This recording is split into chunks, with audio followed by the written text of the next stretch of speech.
Nacional de Águas autorizou o aumento da vazão na hidrelétrica de Xingó, que fica na divisa de Alagoas e Sergipe. Mas isso se a mancha de óleo avançar no Rio São Francisco. As manchas de óleo chegaram a Salvador, na Bahia. A prefeitura retirou 20 quilos de petróleo. As piscinas naturais de uma das praias mais famosas do estado, a Praia do Forte, viraram piscinas de óleo na maré baixa hoje cedo. De acordo com o IBAMA, o desastre ambiental já atingiu 156 praias nos 9 estados do Nordeste. No Maranhão, mais uma área de conservação, a reserva extrativista Cururupu, foi afetada. A região tem 15 ilhas e é considerada o litoral amazônico, com manguezais e animais que estão ameaçados de extinção, como o peixe-boi.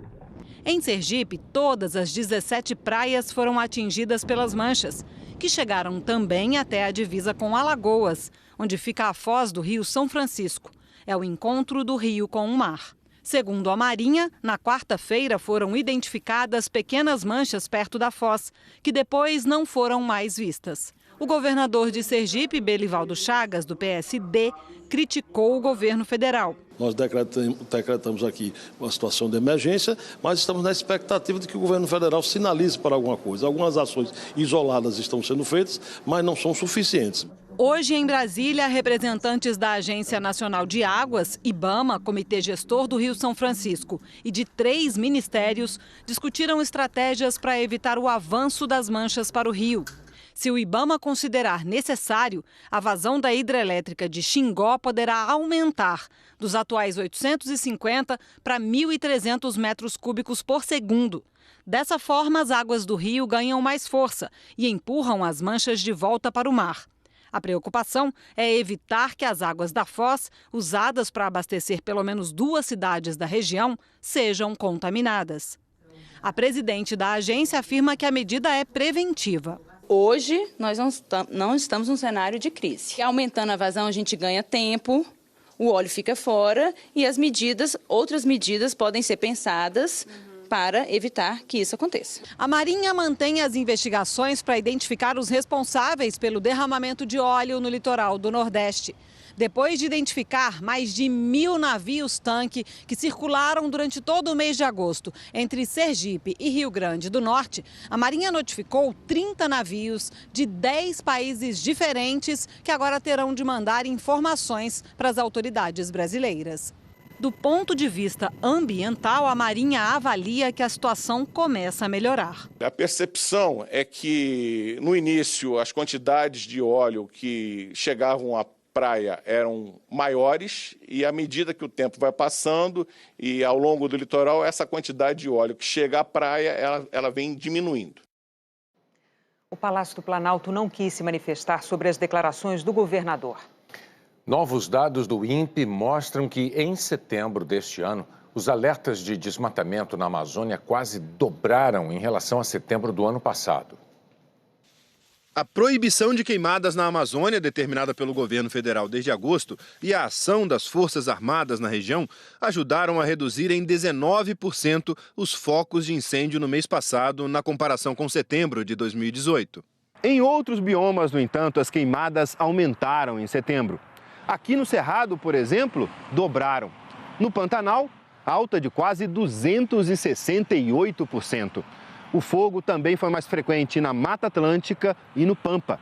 E há um outro dado preocupante. Na Amazônia, onde as queimadas diminuíram, os alertas de desmatamento do INPE aumentaram 96% em setembro em relação ao mesmo mês do ano passado. Isso significa que a área sob alerta de desmatamento na Amazônia chegou a 1.447 quilômetros quadrados em setembro, o que é quase o tamanho da cidade de São Paulo. No acumulado do ano, de janeiro a setembro, o DETER, Sistema de Detecção do INPE, já emitiu alertas de desmatamento em áreas que, somadas, chegam a 7.800 quilômetros quadrados. A maior parte desses alertas foram nos últimos 3 meses. O governo não reconhece o DETER como um indicador da taxa de desmatamento. O presidente Bolsonaro já deu várias declarações questionando dados do Instituto. O objetivo do DETER é emitir alertas para fiscalização. Mas a comunidade científica reconhece que os dados apontam uma tendência que depois se confirma pelo sistema PRODES, que faz um levantamento anual do desmatamento. Os municípios com mais alertas neste ano são Altamira e São Félix do Xingu, no Pará, Porto Velho, em Rondônia, Labréia e Apuí, no Amazonas. Os sinais de desmatamento avançam até em áreas protegidas, como na Floresta Nacional do Jamanchim, no Pará, uma área desmatada de 112 quilômetros quadrados. Tasso Azevedo, do MAP Biomas, diz que a tendência é de aumento na devastação da floresta. Esse ano a gente teve uma explosão do desmatamento comparado, por exemplo, com o período do ano passado. Se esse comportamento se consolidar, quando formos ter o dado anual de desmatamento, é provável que a gente tenha tido o maior crescimento proporcional do desmatamento em um mesmo ano desde 1994, então há 25 anos atrás. O ministro do Meio Ambiente, Ricardo Salles, não quis comentar os números do DETER. Os do PRODES, com dados sobre desmatamento, devem sair no mês que vem. Um incêndio atinge o Parque Nacional da Serra do Cipó, na região central de Minas Gerais. 70 brigadistas e bombeiros combatem as chamas que se espalham por áreas de difícil acesso. Um helicóptero e 2 aviões estão ajudando. O parque é um dos destinos mais procurados pelos turistas por causa das trilhas e das cachoeiras. Amanhã é sábado e é feriado e os termômetros, meu amigo, vão subir muito na maior parte do país. Quem avisa é a Jaqueline Brasil. Boa noite, Jaqueline. É isso aí. Boa noite, Bonner, Renata, e boa noite para todos. E vai esquentar muito porque a primavera é assim mesmo. Dias de calor, de frio, com temporais, é uma estação de transição do inverno para o verão. Agora é o modo verão que está ligado em todo o país. Amanhã, com exceção dos 29 graus em Salvador, nas outras capitais a temperatura passa dos 30. 39 em Porto Alegre, 38 em Teresina, 37 em Palmas e em Cuiabá, 34 no Rio de Janeiro e 33 aqui em São Paulo. A previsão é de tempo firme nas áreas em amarelo. Então, num pedaço do Amapá e também do Pará, Tocantins, Goiás, no norte e no interior do Nordeste, em quase todo o Sudeste e no Sul. No sul do Rio Grande do Sul, deve chover forte. Já no leste nordestino, chove fraco e em toda essa área aqui em verde, pegando uma parte do centro-oeste e norte do país, aí pode cair aquela pancada isolada. Bonner, Renata? Você tem previsão do tempo específica para 2 cidades brasileiras amanhã, né, Jaqueline? Sim. Vamos a elas, Bonner, então. Já falou do feriado e aí a gente já vai trazer uma previsão especial. Dia de Nossa Senhora amanhã, muitos romeiros estão chegando à cidade de Aparecida, no Vale de Paraíba, aqui em São Paulo. Vai fazer muito sol amanhã e domingo, com máximas de 34 e 35 graus. Já em Belém, muitos fiéis vão seguir em procissão no Círio de Nazaré nesse fim de semana. Vai fazer calor e tem chance de chuva bem isolada. Amanhã, Dia das Crianças, o tempo vai estar muito bom e estaria ótimo para passear no parque. Previsão de muito sol no Ibirapuera, aqui em São Paulo, Laje, no Rio, no das Mangabeiras, em BH e no Parque da Cidade, em Brasília. E como é primavera, época de transição, no domingo tem mudança no tempo. Uma frente fria traz chuva para o sul do país, inclusive para Florianópolis, onde não chove como deveria desde junho e a cidade enfrenta um período de estiagem. Estarei amanhã aqui de plantão, mas bom fim de semana para vocês e até segunda-feira. Obrigada, Jaqueline. Bom trabalho para você. A gente lembra também, amanhã é feriado, tem muito romeiro andando nas margens da Via Dutra, que é a estrada principal de ligação entre Rio e São Paulo, porque ali no Vale do Paraíba fica a cidade de Aparecida, que a Jaqueline destacou. Então fica sempre a recomendação para os motoristas que transitam pela Via Dutra, muito cuidado, está cheio de romeiro na beira da estrada. Devagar. Neste Outubro Rosa, é mês de conscientização do câncer de mama, não é isso, Renata? Exatamente, Bonner. E um levantamento mostrou um número preocupante, uma queda no número de mulheres que fazem a mamografia. Elisângela descobriu um caroço na mama direita depois de fazer uma consulta em Goiânia. Eu estou aguardando, tem 1 ano e meio, desde março do ano passado, que eu estou na fila de espera para me conseguir fazer a mamografia, eu não consegui. Em setembro agora desse ano eles me ligaram e tinha marcado para mim. 2 dias depois eles me ligaram avisando que o aparelho tinha estragado. Um levantamento da Sociedade Brasileira de Mastologia revela que o número de mamografias feitas pelo SUS no ano passado foi o menor dos últimos 5 anos na faixa etária entre 50 e 69 anos de idade. O número de mamógrafos no país é suficiente. A grande questão é que eles estão mal distribuídos. E o pior é que essa pesquisa mostrou que a grande maioria deles é subutilizada. Para você ter uma ideia, apenas 40% da nossa capacidade de mamografias no Brasil é utilizada hoje. Esse mamógrafo em Belo Horizonte realiza 800 exames por mês com resultados seguros, mas vai ser desativado no fim de outubro por falta de peças de reposição. Aqui na Santa Casa de Belo Horizonte, a oferta do número de exames não caiu, mas desde o início do ano vem sendo registrada uma queda no número de atendimentos.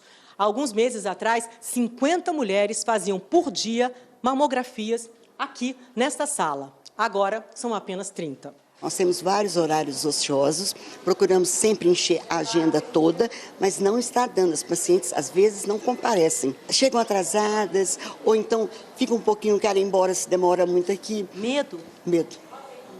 Medo do exame e do resultado. Foi exatamente por isso que a Adriana só veio fazer a primeira mamografia aos 51 anos. Via minhas amigas, minhas primas falando que doía, que incomodava, e eu ficava com pavor. Doeu? Não, nada. Não incomoda, não dói nada, tranquilo. A senhora devia ter feito antes. Bem antes. Andréia descobriu aos 36 anos um câncer na mama depois de fazer mamografia. Hoje, 5 anos depois, está curada. Eu consultei num dia, no dia seguinte eu já fiz a mamografia. Se não fosse tão rápido, aí poderia ser tarde.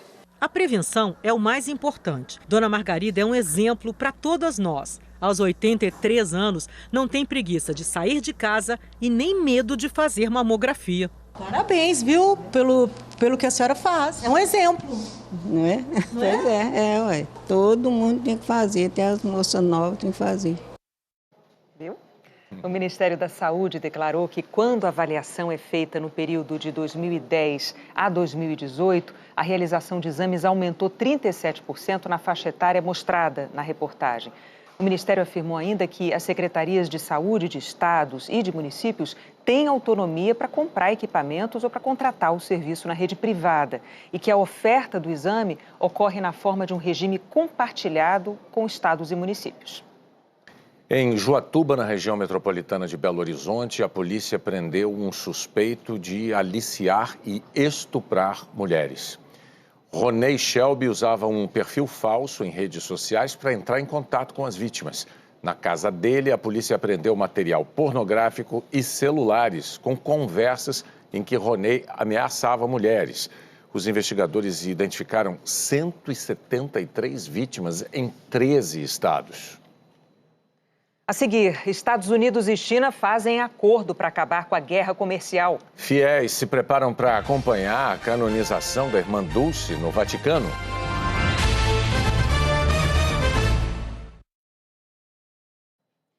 Os Estados Unidos e a China chegaram a um acordo preliminar para suspender a guerra comercial. O presidente Donald Trump disse que esta é apenas a primeira fase de um acordo. O governo chinês aceitou comprar mais produtos agrícolas americanos e facilitar investimentos estrangeiros no mercado financeiro do país. Enquanto isso, o governo americano suspendeu o aumento de tarifas sobre produtos chineses que estava programado para a próxima terça-feira. As tarifas de 25% sobre importações chinesas no valor de 250 bilhões de dólares, que já estão em vigor, continuam valendo. Na Casa Branca, depois do encontro com o vice-primeiro-ministro chinês, Trump chamou o acordo de muito substancial. Mas China e Estados Unidos ainda vão ter 5 semanas para colocar no papel o que foi anunciado hoje. Para Donald Trump, que enfrenta um inquérito de impeachment na Câmara, o anúncio é uma vitória e uma forma de tentar mudar o foco dos americanos. Para a China, reduzir as barreiras ao capital estrangeiro pode ser um alívio no momento em que a economia do país cresce menos. Os principais índices da Bolsa de Nova York estavam subindo, na expectativa de um acordo. mas perderam parte dos ganhos depois do anúncio. Aqui no Brasil, a Bolsa de Valores de São Paulo subiu quase 2%. A cotação do dólar comercial caiu para R$ 4,09. A Turquia intensificou os ataques contra os rebeldes curdos no nordeste da Síria. O Observatório Sírio dos Direitos Humanos, que monitora o conflito, informou que o número de mortos passou de 100. A ofensiva começou há 3 dias, depois que o presidente Donald Trump retirou as tropas americanas que vinham lutando ao lado dos curdos contra os terroristas do Estado Islâmico. A decisão de Trump tem sido muito criticada pela comunidade internacional e também por políticos do partido dele, o republicano. O primeiro-ministro da Etiópia ganhou hoje o Prêmio Nobel da Paz. Até o ano passado, a relação entre Etiópia e Eritreia se explicava pelo lema "sem paz, sem guerra". O impasse era o menor dos males num conflito que já tinha matado pelo menos 80 mil pessoas. Mas um nome mudou a história. Abiy Ahmed Ali. O Comitê do Nobel da Paz reconheceu o esforço de Abiy Ahmed Ali. O primeiro-ministro etíope tomou uma série de medidas para reconectar 2 países que já foram um só. O acordo de paz, em 2018, reabriu as fronteiras e restaurou as comunicações. Alguns etíopes telefonaram para números aleatórios de eritreios só para falar com o outro lado e vice-versa. Famílias divididas pela guerra voltaram a se abraçar. Abiy Ahmed fez reformas políticas em ritmo alucinante. Em menos de 100 dias, ele acabou com a censura e com o estado de emergência, legalizou a oposição, libertou presos políticos, demitiu militares suspeitos de corrupção e tortura. A Etiópia mudou de rosto. O esforço de Abiy Ahmed para alcançar a paz não parou só na Etiópia. Ele também se envolveu em outras negociações diplomáticas no leste e no nordeste da África. O primeiro-ministro etíope tentou mediar conflitos entre Djibouti e Eritreia, Somália e Quênia e governo e oposição do Sudão. O primeiro-ministro declarou que o prêmio desperta orgulho como nação. Abiy Ahmed convocou todos os etíopes e os amigos da Etiópia a continuarem do lado da paz. Mas o comitê alertou que há muitos problemas sem solução na Etiópia e espera que o prêmio fortaleça a reconciliação. Só depois ele pode aproveitar o Nobel em paz. Centenas de brasileiros vão estar no Vaticano neste domingo para acompanhar a cerimônia de canonização de Irmã Dulce. Não há um cantinho da casa sem uma imagem de Irmã Dulce. A fé também está estampada no braço de Fred, um baiano que mora em Goiânia. Ele vai ao Vaticano com o pai, que se curou de um câncer este ano. Ter meu pai ao meu lado, curado, né? Na fé que a gente tem na Santa, e ver isso ao vivo, né? Vai ser uma coisa mágica para nós dois. Sheila está indo por outro motivo, a admiração pelo trabalho da freira, que começou ainda na infância. Ela guarda muito material sobre a religiosa baiana que dedicou a vida aos pobres e fundou em Salvador um dos maiores hospitais filantrópicos do país. A coleção da Sheila ganhou agora mais um item, uma cópia da passagem de Salvador para Roma. Eu sempre sonhei em estar lá e presenciar esse momento. É a realização talvez do maior sonho que eu já tive. É a grande viagem da minha vida, sem sombra de dúvida. Uma viagem que vai ser feita por 6 mil brasileiros de todo o país. 4 mil só da Bahia. Algumas agências tiveram um aumento de 100% no número de passageiros embarcando para a Itália agora em outubro. Mirka irá acompanhar de perto a canonização de uma antiga paciente. As sessões de fisioterapia para ajudar a Irmã Dulce a respirar eram feitas no quarto da freira, onde ela morreu há 27 anos. Na grande maioria das vezes, Mauro, ela dormia excitada pela dificuldade respiratória que tinha. A emoção se mistura com a ansiedade. Esse é um dos grupos de devotos que decidiram ir juntos ao Vaticano para viver esse momento histórico. A expectativa é enorme.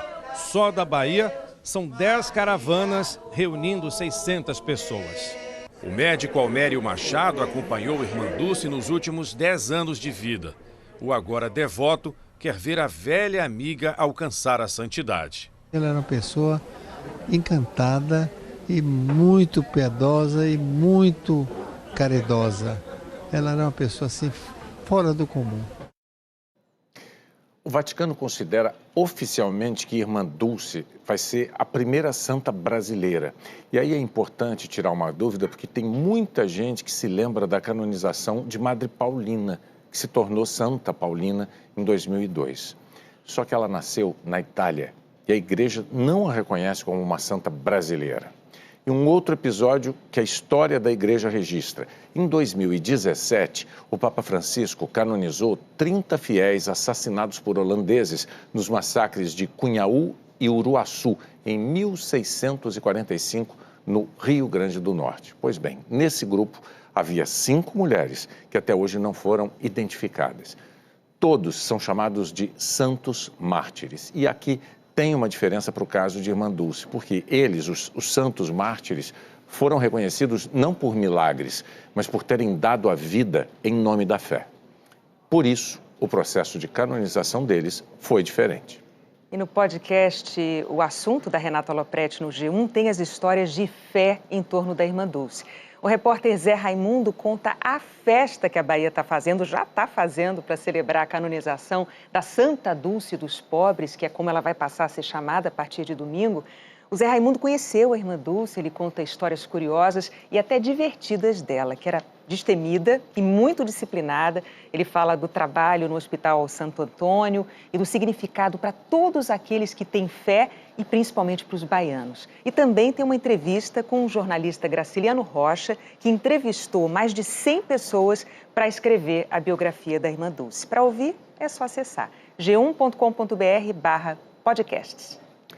Fiéis celebraram hoje o primeiro dia de Romaria do Círio de Nazaré. Expectativa em frente à Basílica Santuário de Nazaré. Romeiros de todos os cantos do Pará aguardavam um encontro com a padroeira. Ivana mora no interior. Passou um dia pedalando até Belém. Para ela, o que realmente importa é agradecer pela saúde da filha. Tinha que tomar uma injeção, cara, eu não tinha condição de pagar. E eu consegui, trouxe até o macaquinho dela. Eu estou muito feliz. A saída da imagem peregrina de Nossa Senhora de Nazaré marcou o início das celebrações do Círio. Hoje foi a romaria mais longa, um trajeto de 50 quilômetros, por ruas e avenidas de 3 cidades da região metropolitana de Belém. Durante a romaria, o carro que conduz a imagem peregrina faz 45 pausas para que Nossa Senhora de Nazaré receba homenagens em frente a hospitais, escolas e paróquias. Emoção na entrada do Hospital Estadual Ofir Loyola, referência no tratamento de câncer. Que Nossa Senhora cure a todos. Amém. E viva Nossa Senhora de Nazaré! Na rodovia BR-316, um corredor de gente. Não tenho palavras para definir o que eu estou sentindo nesse momento. Tenho muito a agradecer. A procissão durou quase 10 horas. No fim da tarde, a imagem peregrina foi levada para a Igreja Matriz de Ananindeua. Amanhã, ela volta a se encontrar com a multidão de fiéis em outras 4 romarias. A Polícia Federal realizou uma operação que teve como alvo o senador Fernando Collor de Mello, do PROS. As buscas foram em Maceió e em Curitiba. A operação teve a autorização do ministro Edson Fachin, do STF, porque Collor tem foro privilegiado. Segundo as investigações, o senador teria usado laranjas para participar de leilões de imóveis avaliados em 6 milhões de reais e aumentado o patrimônio sem deixar registros. Collor é réu numa ação e investigado em mais 3. Numa rede social, Fernando Collor afirmou que está indignado com a tentativa de envolver o nome dele num assunto sobre o qual não tem conhecimento ou participação e disse que vai provar a inocência. A Justiça do Rio determinou que a Polícia Federal abra inquérito sobre a suspeita de uso de laranjas por candidatos a deputado do PSL. Os alvos são o deputado estadual Marcelo do Seu Dino e 2 suplentes de deputados federais, Raquel Stasiak e Clébio Lopes Jacaré.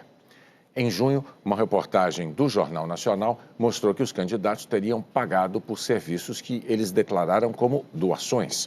O Ministério Público encontrou indícios de falsidade ideológica e de Caixa 2. O PSL declarou que cada candidato é responsável por suas contas e que o partido não compactua com fraudes.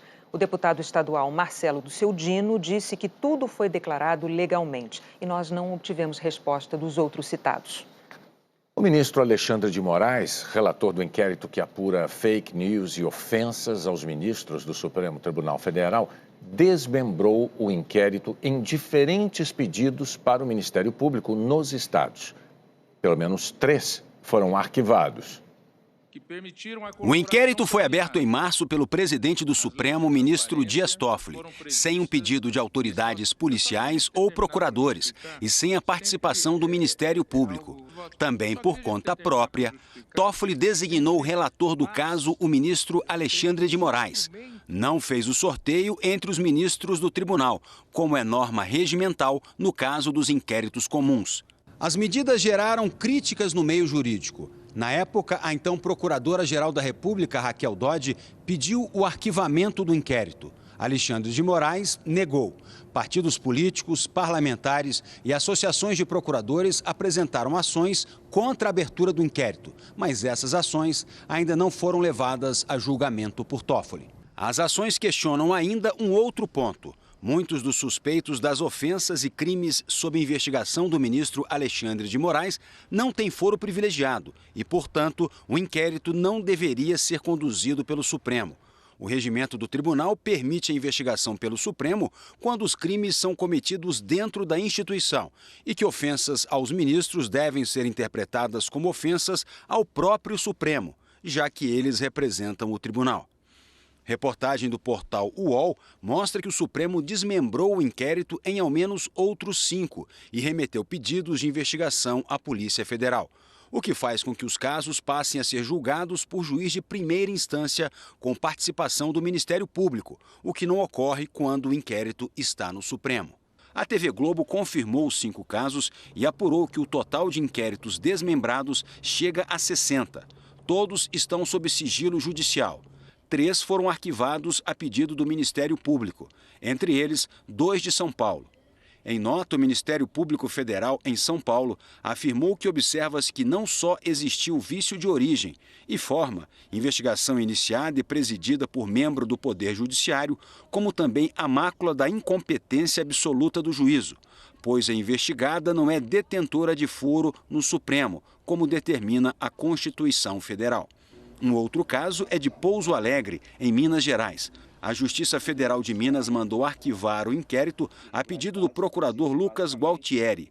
Ele afirma que há várias ilegalidades na abertura e condução do inquérito. Essas irregularidades consistem basicamente na violação do princípio do juízo natural, na violação do sistema acusatório, no alijamento do Ministério Público desse processo de investigação, assim como a ausência de distribuição desse inquérito perante o Supremo Tribunal Federal e a escolha do juiz que iria conduzir e julgar os fatos relacionados a essa investigação.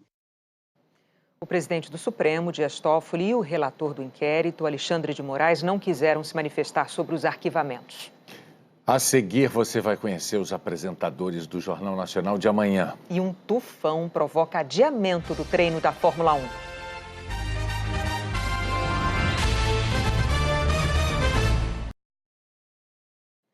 A Federação Internacional de Automobilismo cancelou os treinos de sábado do GP do Japão de Fórmula 1. Parecia que a corrida, que ainda não aconteceu, já tinha terminado. Empilhadeiras, caixotes, tudo sendo guardado, protegido. Boa parte do território japonês será atingida pelo tufão Hagibis, que pode ser o mais forte do ano e já provocou atrasos e cancelamentos em voos e trens. Suzuka se prepara para a passagem do tufão e aqui está um exemplo. Debaixo desse cone, para ninguém tropeçar, foi instalada essa peça ontem. E aqui vai ser conectado esse cabo de aço, colocado para evitar que toda a estrutura da cobertura vá embora com o vento. O movimento de público da sexta-feira foi acima da média, já que não haverá nenhuma atividade no sábado. Os treinos foram cancelados, incluindo o que definiria o grid de largada, transferido para o domingo, 4 horas antes da largada, quando a tempestade já deve ter ido embora. Charles Leclerc, da Ferrari, pole position nas últimas 4 provas, disse que aproveitou bem o dia para fazer muitas voltas e testes. Leclerc ficou atrás das Mercedes de Lewis Hamilton e Valtteri Bottas.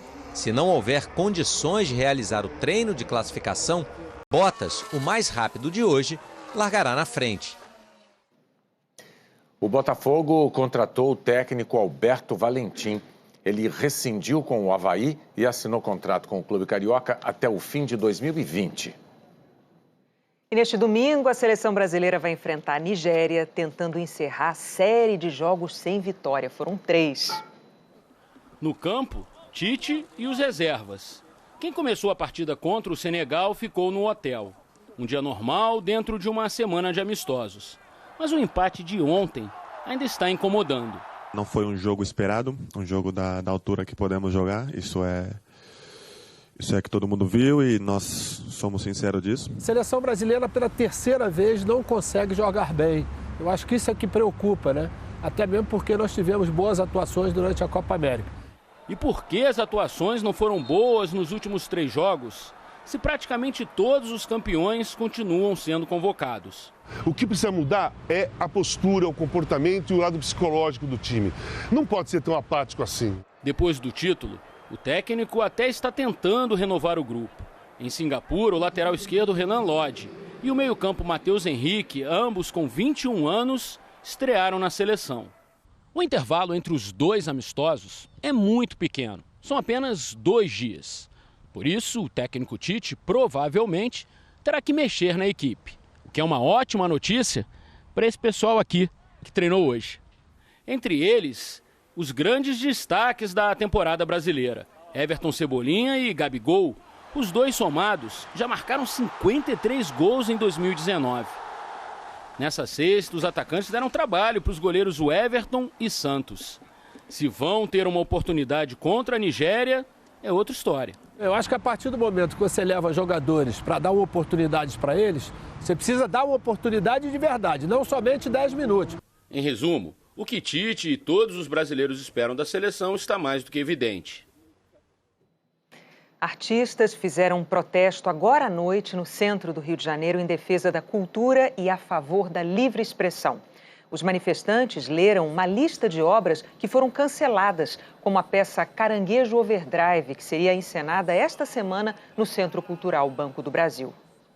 O CCBB negou que tenha havido censura e alegou que a peça acrescentou posicionamentos político-partidários, o que contraria critérios do edital para a seleção de projetos. A atriz Fernanda Montenegro está completando 90 anos e abriu a vida para o Globo Repórter desta noite. Quase um século de Brasil na história de uma só mulher. A única atriz brasileira indicada para o Oscar. Gravando. A dona do pedaço. O trabalho incansável diante das câmeras. Das cenas mais comoventes às mais cômicas. Uma artista em busca da perfeição. A infância modesta no subúrbio do Rio. E o duro começo da carreira, nos palcos e nas telas. Fernanda volta ao Teatro Municipal do Rio, que o avô ajudou a construir. E conta ao repórter Ednei Silvestre todos os seus segredos. Até como criou o nome que entraria para a história da dramaturgia brasileira. Ninguém se chama Fernanda Montenegro. Hoje no Globo Repórter. É claro que a gente se vê, não é? Até lá. Nos estados do Nordeste, o Globo Repórter vai mostrar a história da irmã Dulce, há 2 dias da canonização. Você já sabe, na comemoração dos 50 anos do Jornal Nacional, nós estamos convidando apresentadores de todos os estados brasileiros e do Distrito Federal para vir aqui compartilhar essa experiência de apresentar o JN. E a dupla que vai estar à frente da bancada amanhã é essa aqui, o Fabiano Londero e a Aline Ferreira. Olá, sejam bem-vindos. Olá. Bem-vindo, Aline. Oi. Tudo bem? Tudo bem. É um prazer recebê-los aqui, Fabiano. O prazer é nosso. Vamos à mesa? Vamos. E enquanto a gente se posiciona aqui... A Aline pediu para a gente esperar a mesa acabar de rodar para ela poder sentar, né? Porque... Enquanto a gente se posiciona, o público vai conhecer o estado que será representado aqui pela Aline Ferreira, que é o Amapá. O Amapá é um dos estados com a área mais preservada do Brasil. Mais de 70% de seu território são ocupados por terras indígenas e unidades de conservação ambiental. O Jornal Nacional chega aos mais de 845 mil amapaenses pela rede amazônica. O setor público é essencial na geração de empregos. O Estado também explora manganês e ouro. Nos últimos anos, o agronegócio, a pesca e a extração de açaí aumentaram a renda do Amapá. A capital, Macapá, é banhada pelo Amazonas. Às margens do rio fica a fortaleza de São José de Macapá, construída pelos portugueses. O Marco Zero lembra que a capital é cortada pela linha imaginária do Equador, que divide o planeta em 2 hemisférios. O Mar Abaixo, dança de herança africana, é um símbolo da cultura do Amapá. O Fabiano Londero está aqui representando Santa Catarina. A população de Santa Catarina tem a maior expectativa de vida do Brasil, quase 80 anos. Os bandeirantes começaram a chegar à região no século XVII. Depois, vieram os imigrantes açorianos e de diferentes partes da Europa. Quase 7 milhões e 200 mil brasileiros vivem aqui e acompanham o Jornal Nacional pela NSC TV, afiliada da Rede Globo. Santa Catarina é um dos maiores produtores de suínos, frangos e pescado do país. Na indústria, destacam-se celulose, tecidos e metalmecânica. A capital, Florianópolis, se tornou um polo de tecnologia. Em uma região que abriga praias e serras, o turismo é uma atividade importante. Os casarões açorianos, a arquitetura e as festas típicas das cidades de colonização alemã e italiana são exemplos da diversidade cultural do estado. Nossa, que paisagens lindas, né? Aline, conta pra gente um pouquinho da sua rotina lá no Amapá. No Amapá, eu sou apresentadora do JAP1, Jornal do Amapá, primeira edição, é o jornal do horário de almoço. Mais cedo, chegamos à redação, conversamos já sobre os assuntos que nós vamos levar naquela edição de meio-dia. E hoje nós temos uma preocupação muito grande, que é garantir o espaço da comunidade. Com as redes sociais isso foi possível, então não temos equipes em todo o estado, mas temos participantes. Vou colocar dessa forma porque eles ajudam. Colaboradores. Eles ajudam na construção. Trazem notícias, vídeos, fotos, tem essa participação. É muita vocação que a gente chama, né, dos jornais locais, é muito bacana isso. Sim, é um jornalismo comunitário. Então a gente se preocupa em garantir esse espaço e manter sempre, sempre, sempre. Apesar de todos os assuntos importantes do dia, que às vezes nem sempre a gente tem notícias tão boas, mas nós temos a participação de quem nos assiste. Me chamou muito a atenção, eu estive em Macapá no projeto JN no Ar há alguns anos e já chamava atenção, na época, Macapá é uma cidade extremamente ligada na internet, é muito ligada, foi surpreendente para mim ver na ocasião. Essa colaboração de que você fala tem sentido também por causa disso. Fabiano, você vem de Santa Catarina representar o estado.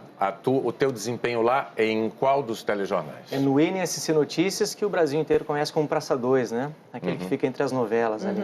Então, no NSC Notícias, eu começo já de manhã, me atualizando nos sites de notícias, dou uma olhadinha no G1, já começo a conversar também com o nosso chefe de reportagem, depois chego na redação no iniciozinho, já no início da tarde, preparamos todas as reportagens e logo mais à noite a gente tem a apresentação do NSC Notícias, jornal que eu apresento há 20 anos em Santa Catarina. 20 anos já? 20 anos já. Tenho 24 anos de empresa e 20 anos à frente desse telejornal. Fabiano engana.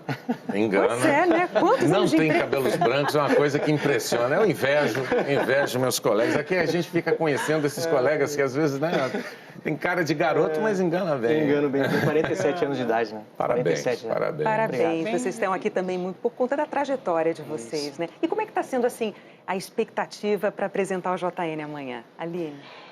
É um sonho. Não tem como não dizer isso, porque quem é apaixonado por TV em algum momento se imaginou nessa bancada, se imaginou dando esse boa noite.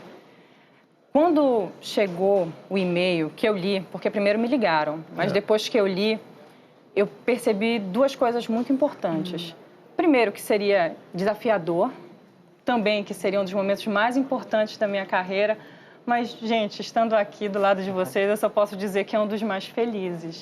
Felicidade, porque representar o Amapá, trazer o Amapá para cá. Todo mundo fala isso, mas, na verdade, É uma grande realidade, nós não estamos sozinhos. Tem tanta gente aqui do lado, a gente sente isso no momento, desde o convite até agora. Estou sentindo essa companhia, esse amor, esse companheirismo.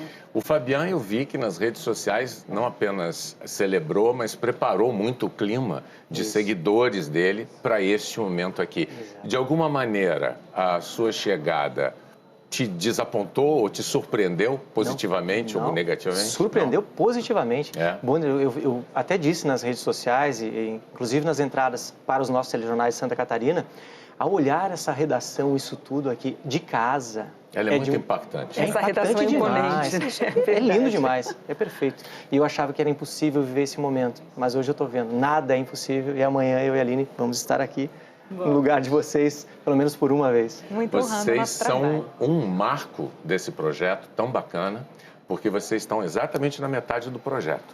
Então eu quero dizer a vocês que amanhã vocês vão trocar de lado, virão para o lado de cada bancada. Esta bancada vai estar virada de frente para aquela câmera, como vocês puderam já notar nos testes, porque todos que vêm aqui treinam para esse momento. E, enfim... Desejamos boa sorte. É claro. Bem-vindos. Muito obrigado. E nós é que agradecemos a presença de vocês aqui. Vamos começar com os 4 boa noites. Eu vou de novo, então, ser o primeiro. Uma boa noite para você, um bom fim de semana. Boa noite, bom fim de semana. Boa noite e até amanhã. Boa noite, a gente se vê amanhã.